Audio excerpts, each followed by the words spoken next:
and shows that preventative measure and the cost savings for the state of Pennsylvania than House Bill 883. And it is with a great honor I introduce my colleague, Representative Kennedy, as I stated before, that's been a true champion of this legislation. Thank you, Senator Ori. Since Jim mentioned the Steelers, I'm from the other side of the state. I'm from Eagles country, so. But they lose all the time. Well, we're here about something else. We're not. But, and there's something else, and Senator Ori and I were here 2 years ago championing this same piece of legislation, and you always want Senator Ori on your side, no matter what you're doing. And she has been a true, I mean, I cannot say enough words to speak for the job she's done in the state Senate trying to move this legislation forward. And this is a piece of legislation that when you talk about it, you know, the issue is always becomes we can't afford to do it. We can't afford not to do it. And every child born in this Commonwealth deserves the best start possible. And that's what this legislation does. As Senator Ori said, it's a simple prick test. You send it to the lab. You go out to Pittsburgh where the lab is. They can test for over 50 metabolic disorders. They can test for over 50. And we're sitting here testing 6 and 7 with no tracking.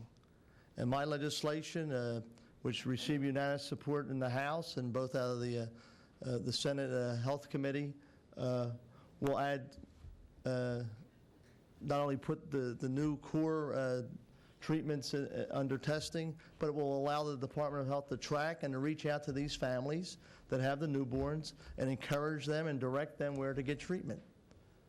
And that's what we should be doing. It's a no-brainer, I think, as we say around here, but a lot of time no-brainers take time.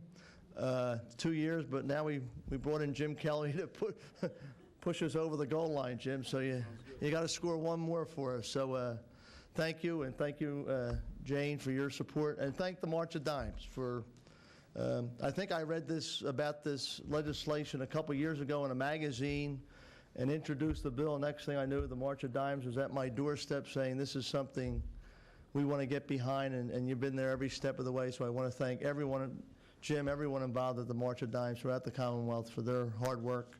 And let's hope by, if we go into overtime into July, let's hope we have House Bill 883 scoring a touchdown and delivering for newborns. Thank you.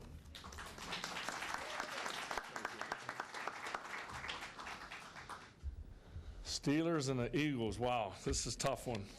But I'll let it pass because I grew up being a Steeler fan too, of course, being raised there. Terry Bradshaw, my idol. But I just want to first of all thank Senator Ori very much and Representative Kenny for all your hard work, because as it is in sports and as it is in politics, it takes a team. And I realized that at a very young age that if I ever wanted to achieve anything in my life, I was going to have to work very hard, believe in what you believe, and assemble some great people around you. And with the help of the March of Dimes and James Dennis behind me, we've assembled a team that we're not going to stop until our game is finished. The bottom line is, and I know I've stated this just a few minutes ago in front that the Speaker, O'Brien, allowed me to come up and say a few words, but I was one of those fathers that dreamt about having a son. I came from a family of 6 boys. And we all wanted to be good enough to take care of the 2 people we loved, and that was my mother and my father. And we're all very successful now, but I was one of the lucky ones, I guess I should say, because we all wanted to play football, and I was the lucky one that got to play professional for 13 years. But the bottom line is, when I gave up my love of my life, that was the NFL. 2 weeks later on Valentine's Day, after I retired, my son was born on Valentine's Day, which is my birthday. And of course, I dreamt all those great things. But the bad thing about it was my son was having a lot of difficulties. And I could stand here and tell you all the problems he had, but there'd be a lot of tears shed because number one, it'd probably come from me. But the bottom line is he wasn't diagnosed till 4 months of age. And by that time, it was too late. And my son passed away 3 years ago, coming up on 3 years in August. And we as a foundation, me as a father, my wife as the mother of the year every day of her life, we said there's something has to be done about this. Yeah, it'd been easy for me to sit there and focus on one disease. That's Krabbe leukodystrophy. That's what my son had. But I saw all these other kids that are suffering because they were born in the wrong state. When I heard that states like Mississippi was tested for 44, Hawaii 44, the great state of New York where I came from was only tested for 11. The state I grew up in, Pennsylvania, right here in Pennsylvania, was testing for less than 10 diseases. I knew something had to be done. And when I say I wanted to team up with the right people, I think I have right here in this great state. But we're not stopping just here in Pennsylvania. We're going to make sure this one gets passed first, and then we're moving on to state by state. All those states that test for less than 29. Yeah, that's a big number. That's a number that I like. My number's 54. I'm going all the way to the top. But we got to start somewhere, and we're starting right here in Pennsylvania with 29.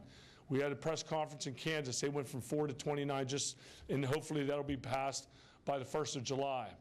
But I understand what it's all about. I understand that I am the voice of all those parents out there that can't have their voice heard.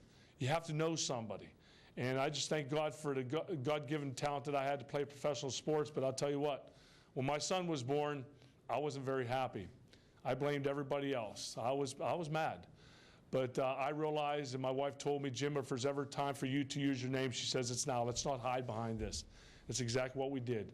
We set up our foundation, Hunter's Hope, and now we've teamed up with March of Dimes and the great state of Pennsylvania to do something here.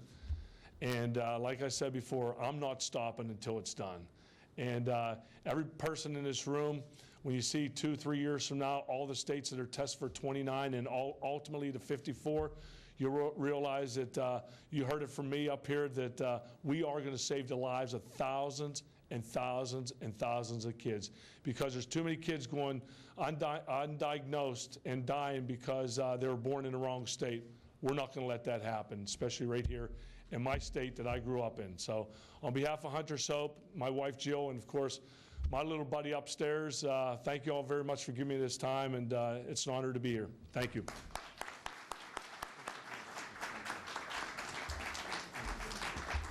Thank you. You know, Eleanor Roosevelt said the future belongs to those who believe in the beauty of their dreams. And this is a dream that the March of Dimes, with the vision of Representative Kenny and the hard work, effort, and support of Senator Ori and the passion of Jim Kelly, will make this a reality in the Commonwealth of Pennsylvania. The Bill 883 will be approved. With your support and our belief that the vision exists that every baby born in this great Commonwealth will have the future that belongs to them. Thank you.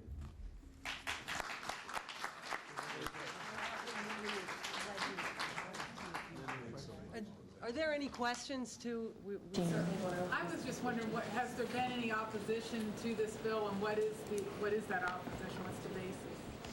I think the only discussion has been the cost to this. The fiscal note to this is $1 million, and I know our office has been communicating very closely with DPW, and Secretary Richmond has been just terrific on this, and it's working with this Secretary Johnson. But that's where we're at, and we're in the process of the budget negotiations, and hopefully this will be something that we can allocate those monies for.